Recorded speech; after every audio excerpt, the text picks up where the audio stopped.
I'm Ben Weingarten. I'm Inez Stepman. I'm Josh Hammer. And I'm Emily Jashinsky. And this is NatCon Squad, where common good and common sense meet. NatCon Squad is produced by the Edmund Burke Foundation, the home for national conservatism. Subscribe now on iTunes, Stitcher, Spotify, YouTube, or wherever you get your podcasts. Well, today we've got four compelling topics. I'm going to lead us off discussing China's trial balloon. Emily is going to take us through last night's State of the Union address. Josh will cover America's drug overdose epidemic. And then Inez will take us home by talking about some of the DeSantis/Chris Rufo-driven directed reforms in Florida concerning education, university education in particular. So with that, let's jump to the major news story really over the last several days, which was this Chinese spy balloon that was able to fly over the entirety of the U.S. unmolested by U.S. forces until it hit over the coast of South Carolina, at which point we shot it out of the sky. Now, this balloon flying over America's airspace and violating our sovereignty, violating international law, as Biden administration officials themselves noted, came amid warnings recently from U.S. officials that Xi Jinping had instructed his troops to prepare for taking Taiwan by 2027. As well as warnings from one U.S. general that war with China was likely to be coming by 2025.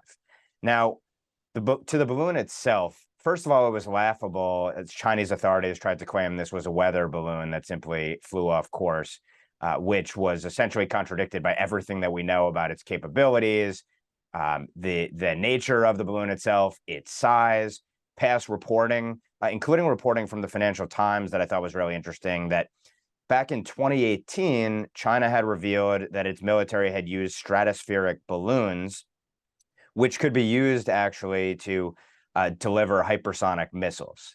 And moreover, the kinds of balloons that were flown over the U.S. could also be used to deliver an EMP, which would have catastrophic consequences and potentially could lead to millions or tens of millions or more of casualties in America. Now, obviously there's the, an immediate reaction of you have an adversary flying a military vehicle over your shores, and that's a provocation for one thing, a violation of our sovereignty. Obviously, China probably intended to probe and prod as a consequence of flying this balloon over our homeland. We know that they went over sensitive military facilities, including nuclear sites. But I think that the Biden administration's reaction is even more telling. And the obvious response that everyone has made is, well, look, this was a massive act of appeasement in the face of aggression, where you have this aircraft, this vehicle rather, soaring over American soil, really only become a national matter because civilians on the ground in Montana saw it. And the reaction of the administration is to say, well, we're not going to shoot it down there, but actually let it complete essentially a spy mission across the U.S. and then shoot it out of the sky. But I think perhaps even more telling were the shifting responses from the administration. And there are kind of five core questions, I'm going to write about this, that I think the whole mission raises for us that we ought to consider. And, I'd be interested to hear if anyone here has any responses to these questions or what your general impressions of this whole saga, shameful saga, addressed with one line indirectly by Joe Biden during the State of the Union last night, by the way. But would the administration have ever shot down the balloon if it had not been seen by civilians on the ground? And Bloomberg reported initially that the Biden administration wanted to keep this on the down low, I believe was Bloomberg's reporting terms, lest it upend this coming meeting between Antony Blinken and Xi Jinping. So that implies that the politics were the first consideration of the administration, not the national security implications. But would it have shot down the balloon if Americans hadn't seen it? And Biden has subsequently claimed we would have. But obviously, I think the initial reporting rings consistent with what was coming out of the mouths of administration officials early on.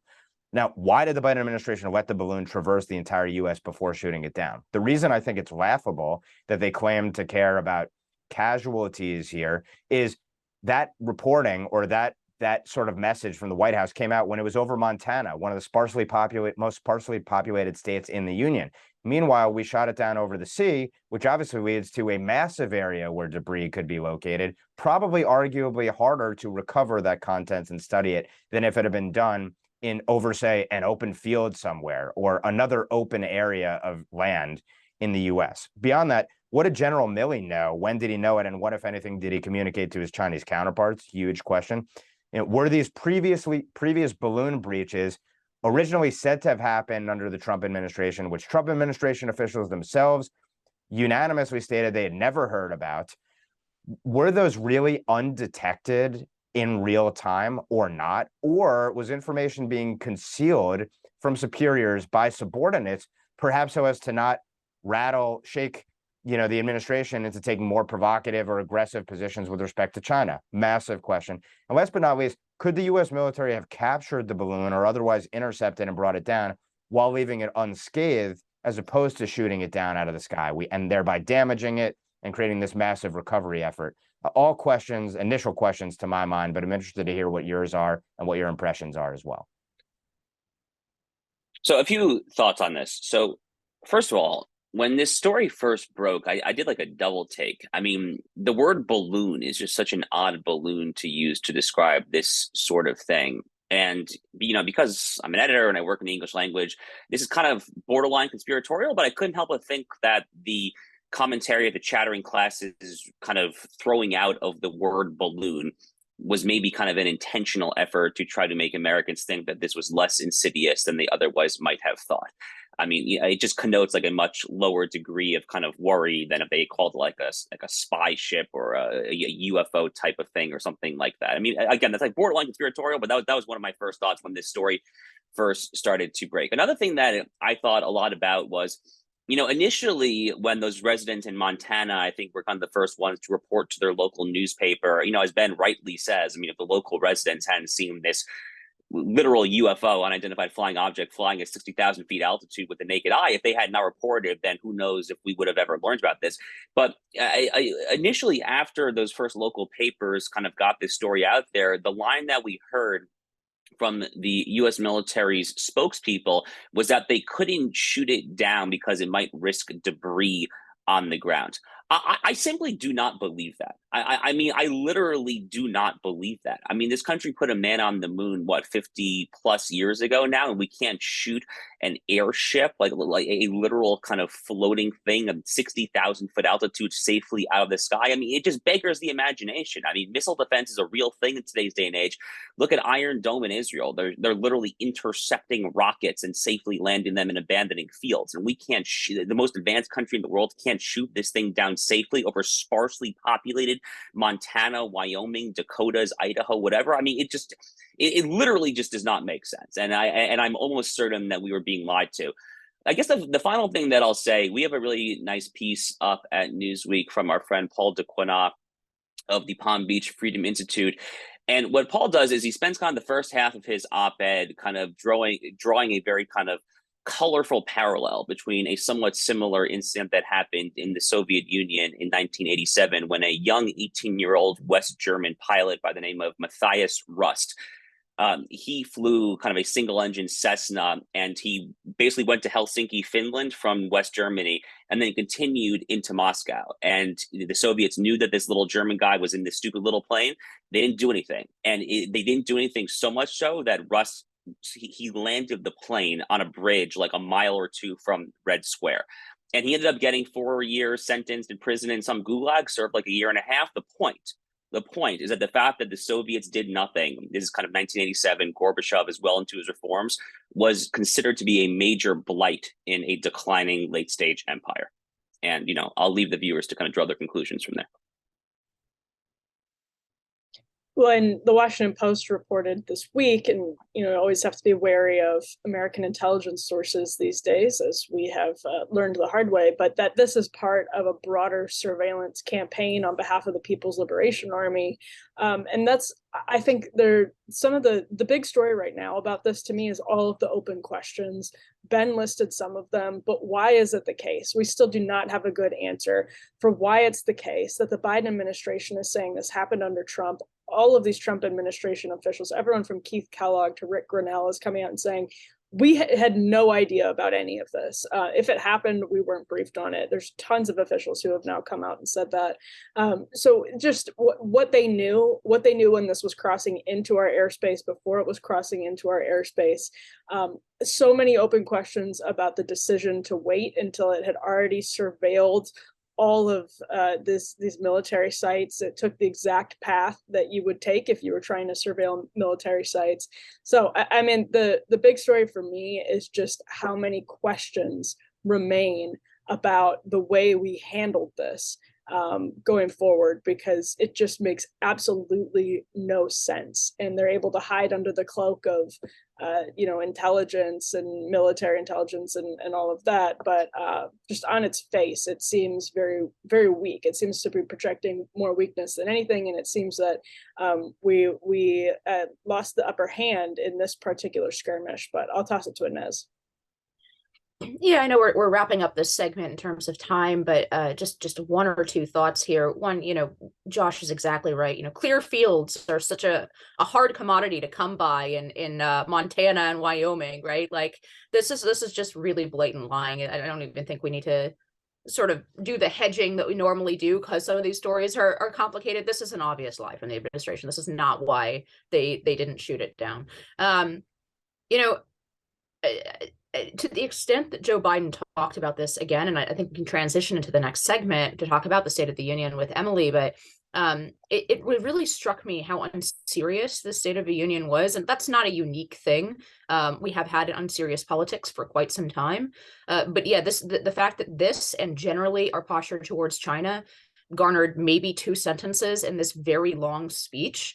And those 2 sentences were sort of triumphalist happy talk. Really contrasts with I think what Josh is rightly pointing to is Emily as well, that this is really a show of weakness against our greatest geopolitical rival that is quite important. And the fact that it was only a throwaway in the State of the Union is just one of many reasons not to take our politics very seriously. Well, speaking of the State of the Union address, it is true. President Biden briefly alluded to the balloon in a very small section about China. He also didn't talk much about Ukraine in his State of the Union address last night. It was front-loaded with the economy.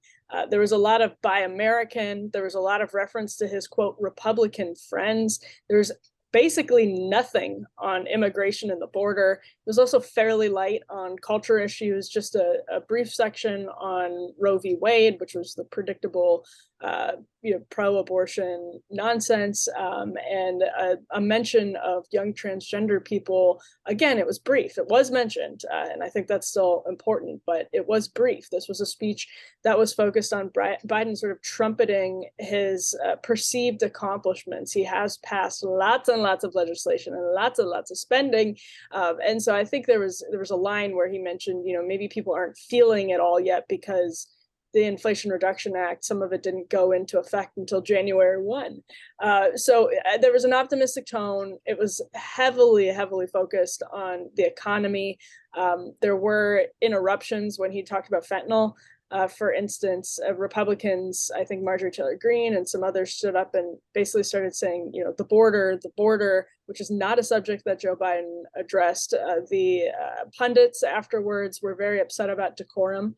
They were talking a lot about decorum. Biden had another line where he said Republicans want to cut Social Security and Medicare, and that was also Republicans sort of all groaned and exclaimed in unison, and got into a little back and forth with Biden where he said, contact my office if you need to look it up.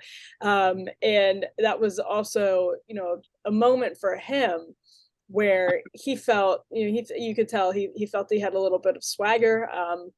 Oddly enough, Jill Biden appeared to kiss Doug Emhoff on the lips. I would be remiss if I didn't mention that in the much hyped sort of entrance video that we get from the network. So someone picked up on that. Still very weird and unexplained, but really neither here nor there. Charlie Kirk had an interesting tweet today. He was saying that he had been texting with Pedro. I was just going to call him by his Twitter handle, but he had been texting with Pedro back and forth saying this was a speech that sounded almost like an America First speech. And I know some people might disagree with that. I do agree with that. And I'd be curious what Pedro Gonzalez said in response, because it is true that Biden was talking about buy America, this is going to be made in America, we're going to do X, Y, and Z. And he was really leaning into what seemed like that maybe normal Americans' perspective on where the country should be. And instead of grappling with some of the faults or trying to lean into them, he just kind of tried to push all of the Democratic Party's vulnerabilities away and not even talk about them or mention them, and instead just give this sort of positive, optimistic speech about how we're going to bring pride back to America. That was one of the most, he said build back pride, which made me, of course, think of the Raytheon ad, the Raytheon Pride ad that some folks might remember. But again, neither here nor there. We have a Democratic president talking about restoring pride in America, buying things in America. And of course, I don't really believe much of that coming from him. And I don't know that his policies are all that serious, but let me toss it open to the group on that note. Was Joe Biden trying to project an image of America first? We all know that that's not where he actually stands, but is that what could be interpreted from last night's State of the Union? Yeah, I'll jump in here. I completely agree. I think this was a good speech for Joe Biden. I think it's a successful speech in that it projects a whole bunch of things that are actually quite popular with the American people, downplayed or lied about all of the extremely unpopular and radical things that his administration is doing. I do think that Biden is probably the last Democrat who can do this sort of labor economics 90s shtick. Even as his actual administration is focusing on cultural radicalism. And just to give one example, redefining the word woman or sex in federal law through regulatory means, right? These are very unpopular, culturally radical ideas that his administration is actually executing. But this speech was focused on essentially labor economics. And I think he might be the last Democrat who can do that. And if only for the reason that I can't imagine any of the next generation of Democrats giving the culture war stuff such short shrift, especially with the realignment of the Democratic Party into what I would roughly describe as sort of the two power pillars behind the Democratic Party, one being the Fortune 500 corporations, and the other being the professional managerial class that cares very, very much about these cultural issues and sort of wokeism, and is kind of quiet when it comes to traditional sort of labor economics of the Democratic Party. So I really do think Joe Biden is probably the last of this breed of Democrat, it's hard to even say that because I don't think Joe Biden believes anything. I mean, he's always been kind of at the center of his party, and as that center has moved left, so has he. So it's not so much that he has a strong worldview or vision, but he's the last one who actually at least still understands that this is the part of the Democratic Party platform that is actually popular and that the cultural stuff is very, very unpopular. Just one more note on that. I mean, he outright lied about a lot of these issues, right?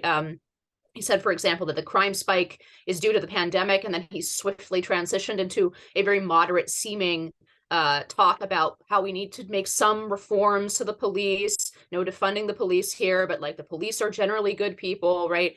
This is a complete contradiction to what others in his party are and the policies that they actually want to implement. But again, it goes along very well with that lead with the economic labor platform, and then say reasonable sounding sort of reform minded things on culture that won't go nearly far enough for the next generation of the Democratic Party. You had one line on trans kids, right? Which he had to stick in there, as Emily notes, and I think that isn't a nod to the more the rising sort of faction and power in the Democratic Party, but he did not focus on that. I was surprised that he barely mentioned his loan forgiveness program, but that's again smart because that is outside of the professional managerial class, very unpopular, right? He kind of downplayed everything that would be popular with this sort of woke professional managerial type base of his party, and actually made a broader appeal to the average American voter. And just one more point that I'll wrap it up. I know I'm going long here, but in the news today, there's a lot of ridiculous pearl clutching about the interruption, right? About this back and forth. By the way, I thought Biden actually turned it to his advantage. He looked jovial while he was doing this, and it looked like more of a call and response. So I don't think it hurt him at all. If anything, I think it helped Joe Biden that there were these interruptions. But it's ridiculous to sort of pearl clutch about this kind of interruption in the State of the Union as though this were a serious State of the Union, and as though, for example, to pick one sort of decline moment out of many, the FBI wasn't politically, engaging in political prosecution outside of apparently the political control of the president, right? Like, so it's a little ridiculous in this day and age to be pearl clutching about the interruptions, but there is a not insignificant portion of conservative media today that is more upset that Marjorie Taylor Greene interrupted the State of the Union than the fact that there were more words about resort fees than about our major geopolitical rival China in this speech. So anyway, that's my 2 cents. I'll let everybody else have a word in. Not to mention there was more talk about maintaining Ukraine's sovereignty than America's sovereignty after this balloon soared over our country. And of course, no mention of the open borders. And to your small point on the crime spike, he also limited the mention of the crime spike to 2020, but neglected to mention what happened in 2021 and 2022 and today as well. I think it's interesting to juxtapose last night's speech with the speech at Constitution Hall. It's very clear that Biden's handlers wanted to make pointedly lay it out a contrast in not trying to portray his opponents as domestic terrorists, for the most part anyway, although the insurrection was mentioned at least once, I believe. And he de-emphasized the wokeness as well. And I think what that tells you is Biden's rhetoric going into the midterms was aimed at driving out the leftist base, which is more animated in a midterm election. But this was a 2024 speech, in my view. And that's clearly about trying to ensure that he maintains the kind of John Fetterman voter in Pennsylvania, or maybe a swing voter in a place like that, or Rust Belt states that he would need to carry the country again in 2024. So I think the key line from Inez was, it was a good speech for Joe Biden. I laughed at that line. This was a campaign speech, albeit an incoherent and incomprehensible one. I think he was characteristically goofy, angry, and just weird when it came to that resort fees. I wonder who inserted the line about the resort fees and what constituency they were speaking for with that one. And the last minor point I'll make is one of the things I found particularly disgusting on the Democrat side was, I don't know if you all saw, but Ed Markey and some others as well had these abortion pins, these pins literally saying abortion with, I think, a heart for the O. That is where we are. That is where our purported leaders are today, openly celebrating and championing abortion as a practice. I think it tells you all you need to know about where Democrats are. All right, so I will briefly comment on the rest of the speech and then kind of just transition to our next segment, which is kind of focusing on a small part of the speech that stood out to me. So I probably should just say that I missed most of the speech. I caught the final 15 minutes, which was more than enough. I saw him try to sound triumphalist on China and say that we will stand up to the Chinese threat, which, as we just discussed in the first segment of the show, is farcical beyond any measurable quantity, that he would have the gumption to be able to say that after what would just happen with the airship balloon, whatever we're calling it. I do have to say that it was ironic to me, and our dearly departed colleague, dearly departed from this show, still in this realm, Rachel Bovard, I think we get a kick out of what I'm about to say here, but nothing kind of exemplifies to me the nature of kind of the DC uniparty more than the following. So the reason that I actually missed most of the speech live is I'm here in Chicago for a few speaking events, and I tag team with a former acting U.S. attorney friend of mine from Texas last night. We did a joint event on America's under-incarceration problem. And I kind of ended my remarks with kind of an extended kind of riff on qualified immunity and kind of the idiocy of police reform and how we have all these useful Koch-funded libertarian idiots on our side of the aisle who are all up a kind of, on the moral high ground of kind of qualified immunity is bad, reining in. And I get back to my hotel room and I'm catching up on the speech. And it seems to me that one of the great kind of bipartisan, everyone's clapping moments was to call for some sort of amorphous police reform. So, I had to get that off my chest because it's just so ridiculous. But I will use this now to kind of transition to my own segment, which is kind of picking up on one of the things that I did see when I got back to my hotel room last night, which is Joe Biden was talking about fentanyl and America's drug overdose crisis. And it is an absolute crisis. And this is an issue that I have become increasingly personally passionate about over the past few years, for a reason that I have spoken about publicly a little bit. So I tragically had a cousin, one of my closest cousins, I was very close with him actually, who overdosed and died. We don't know to this day, I don't know at least whether it was straight fentanyl laced something else. I don't know the details of this. It was one of the worst days in my entire life. I was with my immediate family in Pearl Harbor. We were on vacation out in Hawaii. It was like 5 a.m., 6 a.m. Hawaii time. Got a call from relatives in Boston that this had happened. So Joe Biden last night starts talking about how we need to do more to prevent fentanyl into this country. And my friend Seth Leibson, who's a Phoenix, Arizona-based radio host who was admirably outspoken on this particular issue, had a wonderful op-ed that I would like to flag for the listeners and viewers of this podcast for the Washington Times a few weeks ago, called Anesthetizing Ourselves to Death. And what he basically said was that America hit a new high, really a new low, with the latest kind of drug czar statistics. A lot of people forget that we still have kind of a drug czar in this country. And the statistic that I would like to toss out there that Seth emphasizes is that 14.3% of Americans last year apparently were using some sort of illegal or dangerous narcotic, which is the highest number that has been since I think we first started keeping tabs on this in 1979. And, Nancy Reagan in the 1980s had the whole Just Say No campaign. There's this kind of mythology that I think kind of the left with again, the kind of useful idiot libertarians who have joined forces with them, there's kind of this whole mythology that the so-called war on drugs has failed. We are incarcerating more people. Really, the data are much more mixed on that, right? So, drug overdoses declined from that 14.1% number in 1979 all the way to 5,000 overdose deaths annually by the 1990s, after kind of a solid decade of Bill Bennett, who famously, of course, was part of the so-called Reagan-era war on drugs. So 5,000 drug overdose deaths annually by the 1990s. The number last year, as Seth Leibson flags from this Washington Times op-ed, 106,000. It went from 5,000 drug overdoses in the early 1990s annually to 106,000.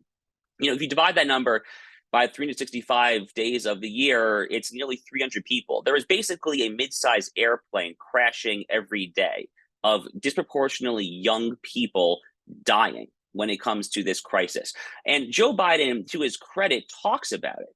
But he doesn't have the slightest clue that his policies, especially when it comes to the border in particular, are dramatically exacerbating this crisis. And it is just remarkable to me, just either the disingenuousness or just the failure to connect the obvious dots when it comes to this historically unprecedented surge of the border and the cartels and the drugs just running in here and drug overdose deaths. So, I guess if I had to kind of just conclude on a note, and I'm just throw it open to you guys for your response there, I guess from a NatCon, from a more like nationalist perspective here, I think it's time basically to double down on the so-called war on drugs. We should hotly rebut and contest the premise that the so-called war on drugs was an adamant failure.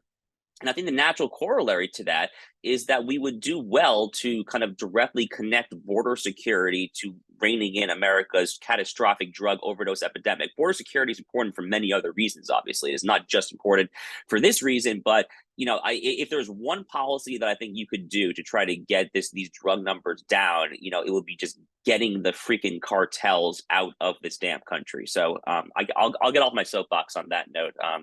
But I'm curious if any of you guys, picked up on Biden's fentanyl comments. What you thought about that particular aspect of the speech?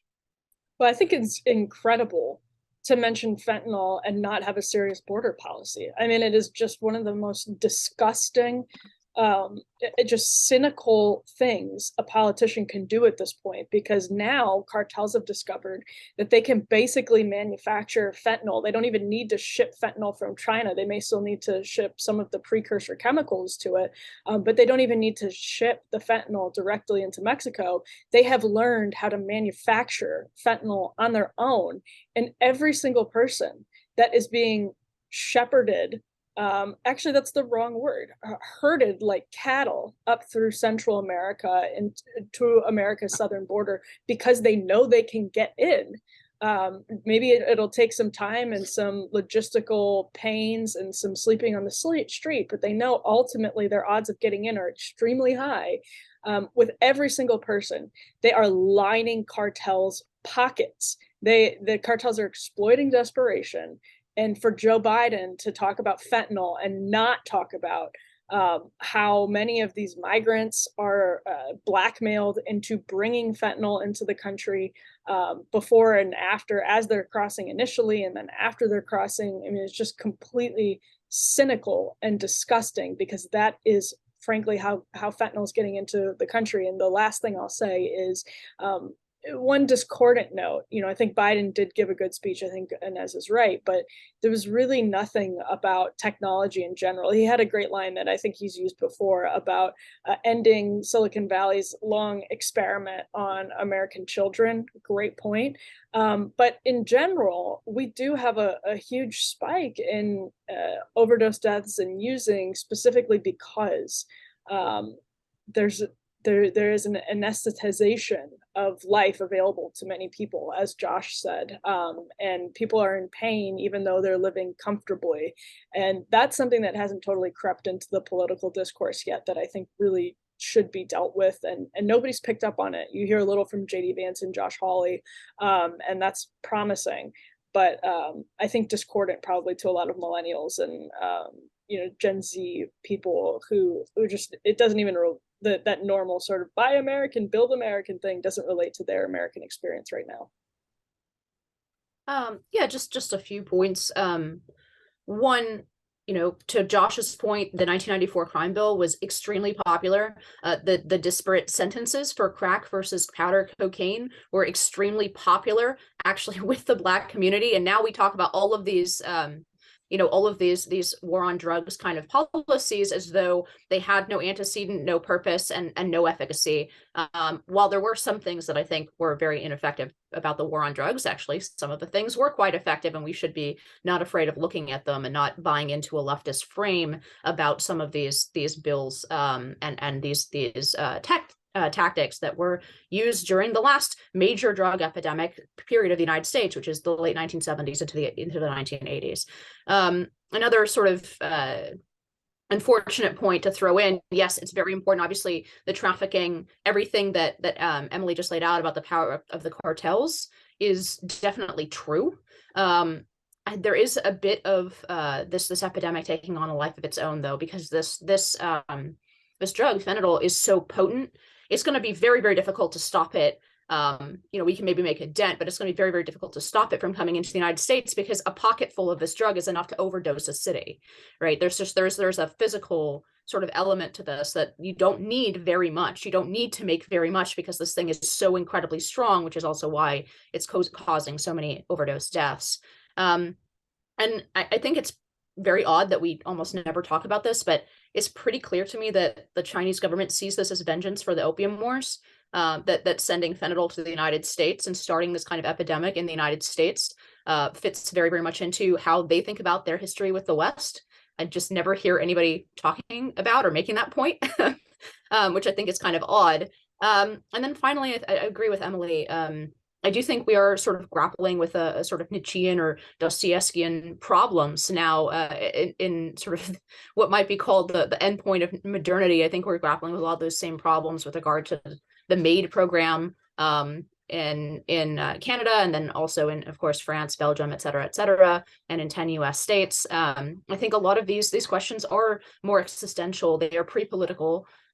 We are, as a society, we don't understand what our purpose is, and we can't really muster the vitality or the arguments to defend human life at its most fundamental. So those are bigger concerns, but I do think this is going to continue to be a very, very, very difficult problem for the US to grapple with. But we're not even trying. It's not really even in our discourse, despite the fact that Joe Biden, had a few things to say about it at the State of the Union. We're not actually seriously taking any of the steps to even mitigate this problem.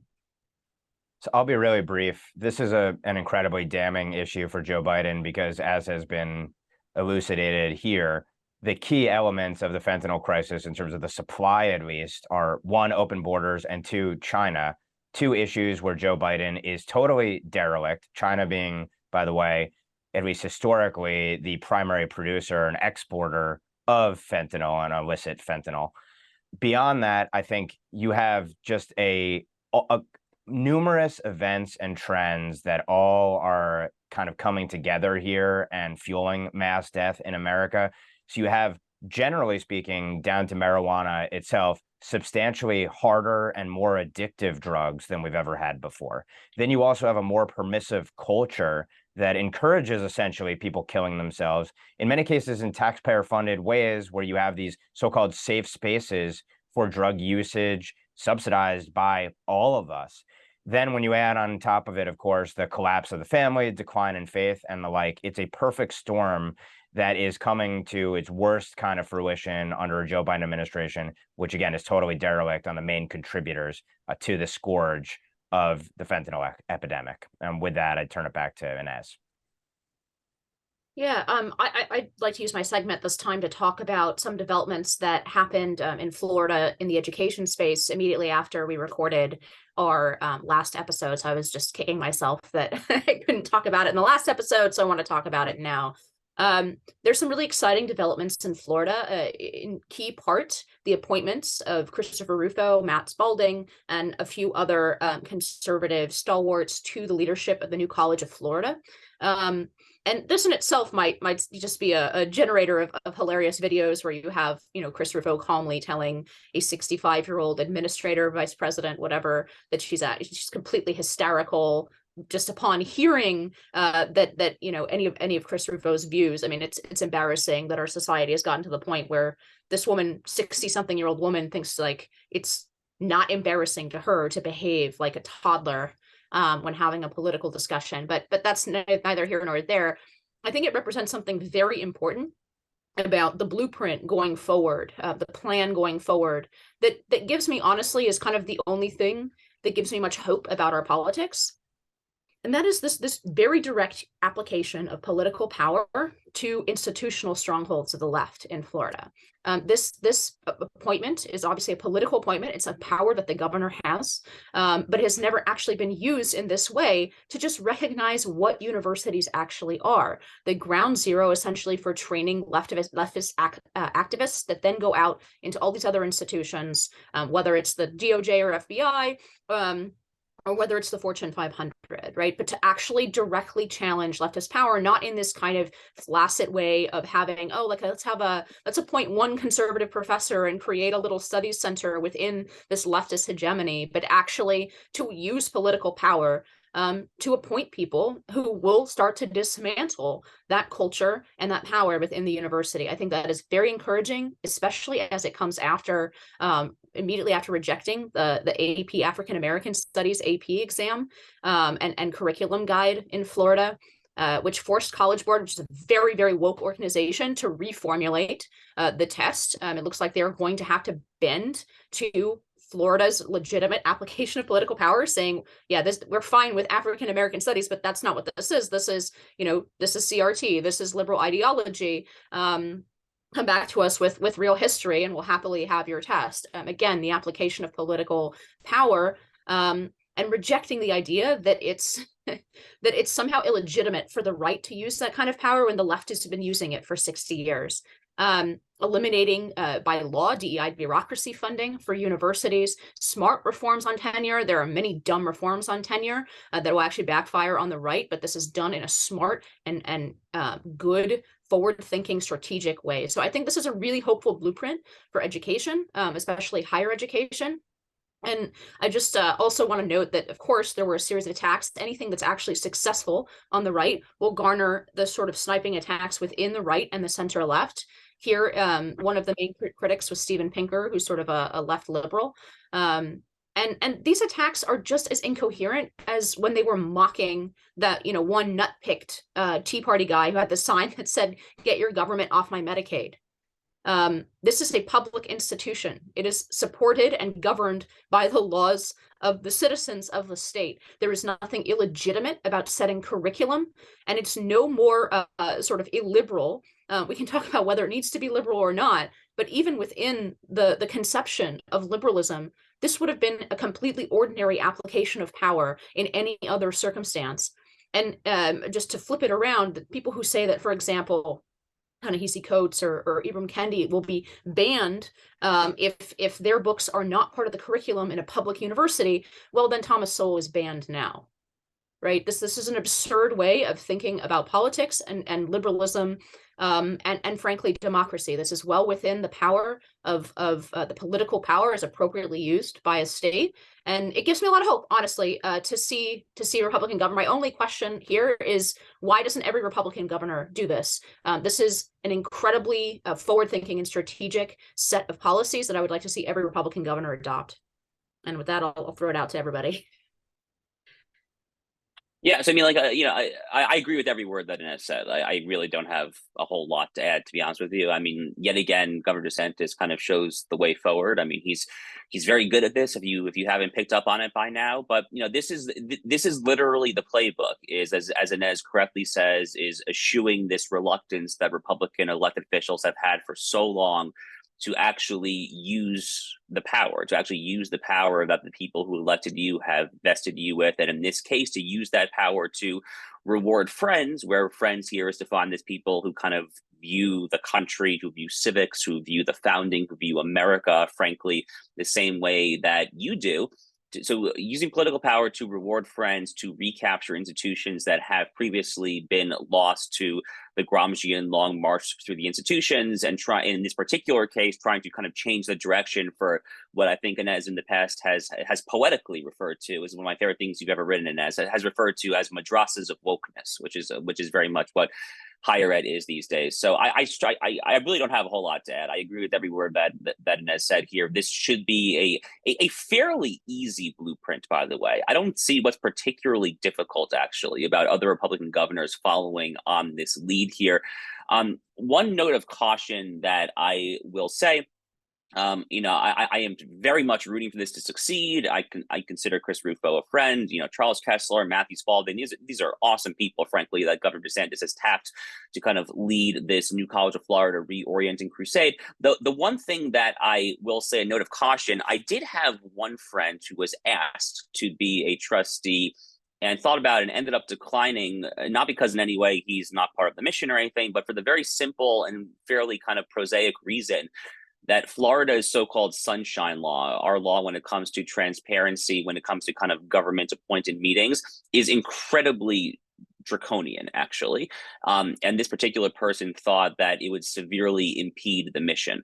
So I am a lawyer. I'm barred in Texas, not Florida, so I don't have a whole lot of nitty gritty to kind of advise these trustees about how to kind of get around perhaps some of the strictures of the sunshine law. But I'm just kind of apprising the listeners and viewers that there is that possible hurdle that is in the path. Yeah, so I would just say that to any Republican executive who is not following this model, it's an obvious dereliction of duty not to defend your constituents and defend the country against an onslaught, particularly an onslaught against our most basic rights, liberties, and justice through state institutions. That's the most perverse usage of those institutions. And obviously the schools are the tip of the spear, and they perpetuate this cycle of institutions that hate our guts using our tax dollars. So I think there ought to be a mission for every Republican, and this goes for legislatures as well as the executives for that matter, to prioritize the institutions that ought to be targeted, determine what legislation absolutely must be passed, as well as what can be done using executive power, then the most efficacious way to target these institutions. And then beyond that, figure out how to make the changes durable and lasting. Because obviously, if you live by executive power, you can also very easily die by executive power. We also know that the courts are obviously corrupted up to the highest court in the land. In many cases, Joe Biden, it's not talked about enough, the extent to which he has gotten his judges nominated and through the process at the federal level, which is going to create probably generational challenges for us going down the road as well. So these victories should be celebrated. They should be used as models in every single state in the nation. And then they should also be used by the next Republican president as well, where possible at the federal level. But we still do have all of these inbuilt disadvantages, which are going to have to be overcome. But nevertheless, acting in and of itself is a massive win and a response to a 100-year long march through the institutions that has basically been unimpeded, which is, by the way, why the savage onslaught against the likes of Governor DeSantis and the others is so savage. The left can't believe that Republicans would actually dare to fight back in any way. And their apoplectic response, I think, maybe betrays more weakness than we might otherwise think is out there, notwithstanding the fact that all of these institutions are still horribly corrupted and in the hands of our worst adversaries. You know, there's a lot of work being done in DC to kind of lay the groundwork for a potential future Republican presidential administration. I see this in kind of the same vein. And I think, you know, a lot of credit goes to Rufo for putting substance, some meat on the bones of a lot of ideas. And it actually kind of depresses me thinking back on the conservative movement, which obviously I believe has a lot of virtues. But over the last several decades, that actionable stuff like this, which is so obvious, it just is, it's heartening to see it sort of going into effect now. But I think there was an underestimation of how the institutions were being captured and how they needed to be sort of recaptured, or how the territory needed to be fought for a really long time. But the good news is this is actionable. It is easy.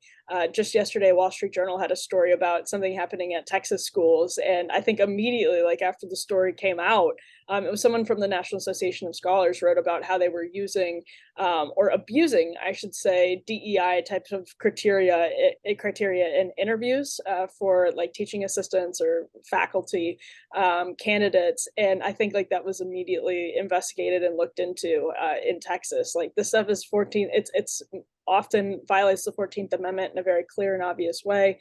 It's extremely actionable, and it's the more we see of this, the easier it is for that snowball to start rolling down the hill. So with that, let's open it up to final thoughts. I guess I'm happy to kick it off here. There's something that's flying under the radar that I think is actually quite important.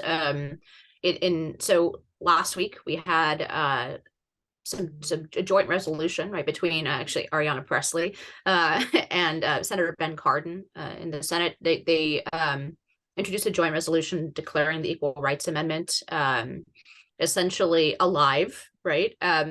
And basically dissolving the congressional deadline and saying basically this amendment is ratified, right? There's no further action necessary.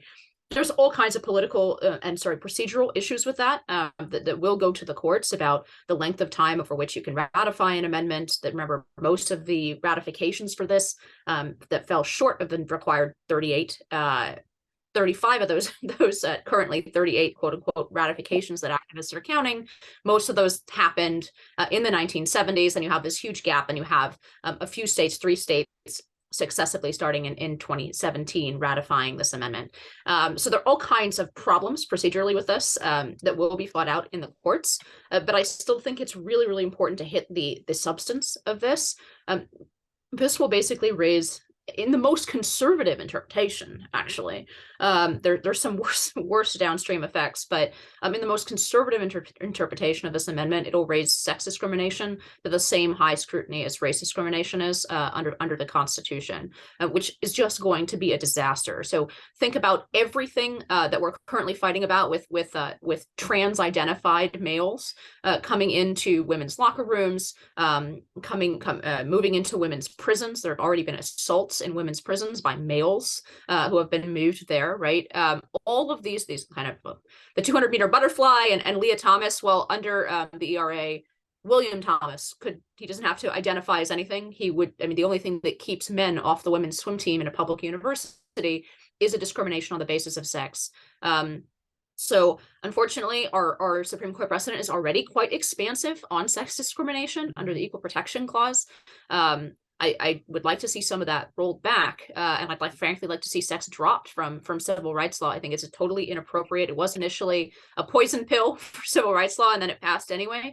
But look, the sexes are biologically different. The law has to be able to recognize the situations in which that's relevant. Right now, there's still some wiggle room under a constitutional precedent for states to actually do that. If the ERA were to pass, it would require that the law is blind to the differences between men and women, and that will have enormous negative effects for women and girls. So I just think it's worth keeping on your radar as Democrats move in, especially as this is the kind of issue, because it's about equal rights. It's the Equal Right Amendment, and it's against sex discrimination. It's exactly the sort of issue that Republicans go weak-kneed over. In fact, Susan Collins is a big proponent of the ERA, right? So there are already a lot of crossover Republicans. This is something that actually could pass with enough Republican votes, even in some place like the House. So anyway, it's worth keeping an eye on.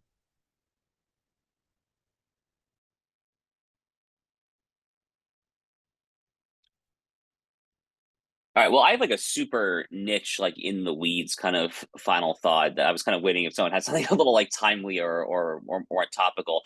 But I read a very interesting essay at the Law and Liberty site the other day from Professor Randy Barnett, who is kind of the libertarian leaning Georgetown law professor, along with Nelson Lund. And their essay was about the way that one of the somewhat kind of under the radar, more unheralded kind of landmark cases from last Supreme Court term, which was a very good term, obviously, has played out in the lower courts. I'm talking here about the landmark Second Amendment case, the Bruen case out of New York State. So part of the problem with Second Amendment gun rights litigation in general, or at least in the aftermath of the court's two previous big decisions, the Heller case of 2008 and the McDonald case of 2010. Part of the problem was that the lower courts would basically, in incredulous or disingenuous fashion, which would misapply it, or they would basically try to get like a results-oriented outcome that would allow, e.g. California to ban magazines over 10 rounds and all this other stuff that I think a more plain reading of Heller McDonald would have outlawed. And apparently in the aftermath of Bruen, which came out last June, so it's been less than a year, there has already been, predictably, some kind of lower court shenanigans. So the U.S. Court of Appeals for the Third Circuit recently, I don't remember the exact case name, but Professor Barnett and Professor Lund, they cite this as one example of that. And the basic problem is that one thing that Bruen kind of prescribes here is it says that when you're looking to kind of a modern day restriction, so, you can't carry guns in sensitive places, or you need this XYZ training or permit, any kind of restriction on the Second Amendment right, as that right was defined in Heller McDonald, what the state or what the court should be doing is trying to look to a historical analog, whether it's from like the 1700s, 1800s, to kind of try to see whether as a historical analog, this would have been permissible at that time, and then try to kind of transpose that to the present. So the basic argument that Professor Barnett and Professor Lund make in this essay is that this test is ridiculously easily manipulative, and I think they're totally correct about that. And what they argue is that the way that the Bruen case should play out in the lower courts when it comes to kind of infringements on the right to bear arms, as the Bruen court defines it, is a better way to look at it is through the lens of the purpose of the Second Amendment, which, as Heller correctly says, is this individual right to keep and bear arms. The reason that I found this essay, again, this is very kind of niche in the weeds, nerd. The reason that I personally found this essay compelling is that this kind of restoration of some semblance of purposivism or intentionalism when it comes to constitutional interpretation is very much part of kind of my whole common good originalism project, which I'm speaking about here in Chicago this week as well, which is basically trying to kind of encourage legal conservatives to think more about kind of the telos, or what Blackstone would have called the ratio legis, the reason of the law, as opposed to this kind of overly within the four corners of the page kind of ultra textual kind of positivist conception of it. So I told you that was very in the weeds, but you were forewarned. I'll do something more 30,000 foot to compensate for Josh going down into the weeds. One thing I've been thinking about since the State of the Union address is almost to Inez's point, like there's something really deeply nefarious happening on an administrative bureaucratic level in the Biden administration that he's kind of coding with this almost populist sheen. So I don't want that to get lost in all of this, but I also feel like we should appreciate maybe the last president, and I said this earlier in the episode, maybe the last Democratic president to be able to get away with talking about building back pride in America while we can, because I don't know that moment will happen again. I cannot see very many Democrats coming up and sort of being unapologetically pro-American. I mean, Obama couldn't even do it, but being so unapologetically pro-American, specifically writing a speech, having a speech written, I should say, that goes out of its way to try and muster pride in the country, to try to claim at least you're putting America first on a signaling level. There's something I think that feels about to be lost, that may be increasingly rare from Democrats or anyone on the list, because man, that is exactly where we should be as a country. We need to have pride. We need to understand that we're in a sort of collective thing together, and it just, I cannot see many other Democrats, especially in the future, prioritizing that. And so, and by the way, downplaying or trying not to mention and signal on all of these cultural issues. Again, we know what he's doing under the hood. Inez has explained that very well in many different respects, and we talk about that a lot. But at least on the signaling level, that they feel they have to, that they feel there's a need to be patriotic and pro-American. I think, what worries me is when they stop doing that, and when the base demands that they stop doing that, because people are getting really down on this country. And that's not to say everybody, but a big chunk of the country is getting very down on the country, is pessimistic, and they've been conditioned to think that way by the sort of elite culture. So that's my happy and cheerful final thought. Yeah, shouldn't Biden's Democrat colleagues have howled when he was talking about restoring pride in America? Don't we have nothing to be proud of in our history? And of course, the irony here is, despite the fact that his agenda completely conflicts with, I guess by his standards, soaring rhetoric, this is a person whose family has sold out this country to the tune of tens of millions of dollars. And that brings me to my final thought, which is just a couple items for your radar. As we're recording this today on Wednesday, the House Oversight Committee is having a hearing on Twitter's suppression of the Hunter Biden laptop story. Vijaya Gadde, Yoel Roth, James Baker, who is kind of a Zelig-like figure in almost all of the scandals around FBI/DOJ, hyperpoliticization and weaponization, and then on the big tech side as well, as a Twitter executive, are among those testifying.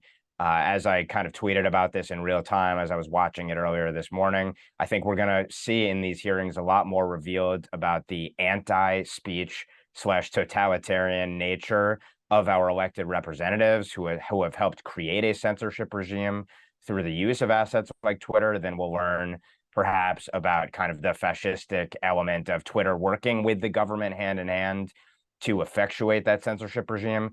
And then Thursday of this week, I believe, is supposed to be the first hearing of the House Judiciary Subcommittee on the weaponization of the federal government, which will feature, among others, Chuck Grassley and Ron Johnson, as well as Tulsi Gabbard, plus a former FBI official who's written very critically about what has happened to that institution, Thomas Baker, and then last but not least, Jonathan Turley. Looking forward to these hearings, but also my expectations are quite low. We already know through open source reporting and the like how corrupted these institutions are. And the next question is, how will those who have corrupted them be punished, and what can be done to effectuate massive reforms within them to stop them from being weaponized against the American people ever again and eviscerating the rule of law in this country? So again, my expectations are quite low, but perhaps there will be some interesting revelations to come from these committee efforts. And with that, on behalf of Josh, Emily, and Inez, thanks so much for tuning in. I'm Ben Weingarten, and we'll see you at the next NatCon Squad.